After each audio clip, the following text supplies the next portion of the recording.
La question de l'avortement est peut-être une des questions les plus sensibles de notre époque. Il faut du courage pour y répondre honnêtement, d'autant plus si on a soi-même subi un avortement. La Bible dit clairement que le meurtre est péché, Exode 20:13, mais il y a des cas où elle permet de tuer. L'homme tue des animaux pour se nourrir et pour offrir des sacrifices, Exode 24:5, Genèse 9:3-4. Et les soldats qui se battent pour leur patrie doivent tuer les soldats ennemis, Josué 11:20. Ce n'est pas du meurtre.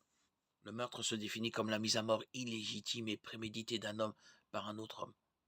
Un meurtre est une mise à mort illégitime basée sur le jugement d'un être humain contre un autre, pour des raisons personnelles plutôt que nationales. La Bible condamne le meurtre à plusieurs reprises comme une caractéristique d'une société mauvaise. Deutéronome 5:17, Ésaïe 1:21, Osée 4:2, Matthieu 5:21. Il y a deux éléments à prendre en compte pour déterminer si l'avortement est ou non un meurtre. D'abord, si le fœtus est un être humain pendant sa vie intra-utérine, et ensuite si l'avortement peut être considéré comme une mise à mort illégitime alors qu'il est légal dans la plupart des pays. Une des raisons pour lesquelles le meurtre est condamné est qu'il est immoral pour une personne de décider unilatéralement du sort d'une autre. En vertu de la loi de l'Ancien Testament, un meurtrier ne devait être mis à mort que sur la déposition de plusieurs témoins. Un seul témoin ne suffira pas pour faire condamner quelqu'un à mort. Nombre 35-30. En temps de guerre, les soldats ne tuent pas pour leur intérêt propre, mais pour une cause nationale. S'ils se battent pour une nation honorable, il s'agira de protéger les civils innocents.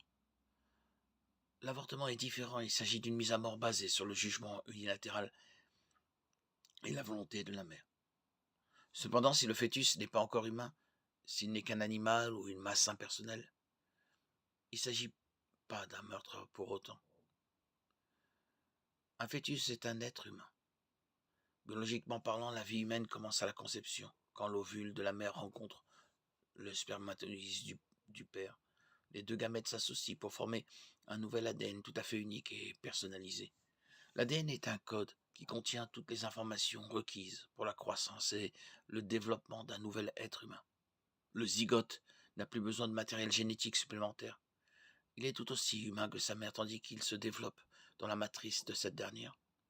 La seule différence entre un fœtus et l'un d'entre nous est son âge, son emplacement et son degré de dépendance. Une mère qui avorte un fœtus en cours de développement détruit une vie humaine unique. La Bible dit clairement que la vie humaine commence à la conception.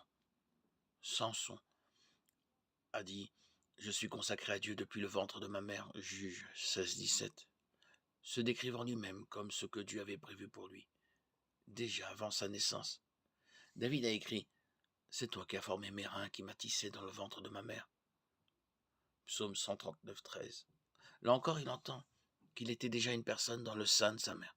Il ajoute « Je n'étais encore qu'une masse informe, mais tes yeux me voyaient. » Et sur ton livre étaient inscrits tous les jours qui m'étaient destinés avant qu'un seul d'entre eux n'existe. Psaume 139-16. Il entend par là qu'avant sa naissance, Dieu connaissait déjà tous les jours de sa vie. Tout cela montre que la vie commence dès l'instant de la conception, pas à la naissance. On voit que Dieu avait un plan pour la vie de Jérémie dès avant sa naissance. Avant de te former dans le ventre de ta mère, je te connaissais, et avant que tu naisses, je t'avais consacré. Je t'avais désigné prophète pour les nations. Jérémie 1:5. La Bible considère le fœtus comme un enfant non né, une vie humaine prévue par Dieu, qu'il forme dès l'instant de sa conception. À partir de là, la jurisprudence humaine et l'acceptation politico-sociale de l'avortement n'ont aucune importance. La loi de Dieu compte plus. Une mère qui décide d'avorter met fin unilatéralement à la vie d'une autre personne. La définition même du meurtre.